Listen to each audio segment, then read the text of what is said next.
Period வந்தா சொந்த ஊர்ல இருந்துட்டா பிரச்சனை இல்ல, சொந்த வீட்ல. ஆனா வெளிநாடு போய் நாங்க படுற கஷ்டம் இருக்கே! ஒரு தோழி சொல்லியிருக்காங்க.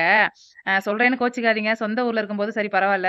ஆனா அந்த வெளிநாட்ல இருந்து கஷ்டப்படுற பத்தலன்னு, இந்த பீரியட் வேற வந்துருச்சுன்னா, நாங்க படுற கஷ்டம் இருக்கே! லீவு கூட குடுக்க மாட்டாங்க.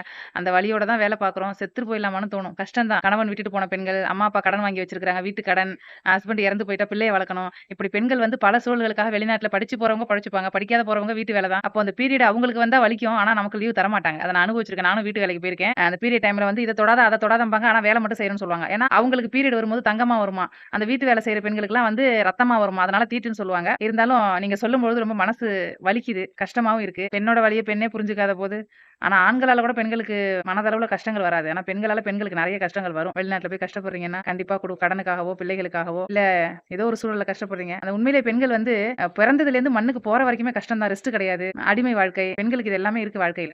உண்மதான் அது. நான் ஒத்துக்கிறேன். கஷ்டமா இருக்கு.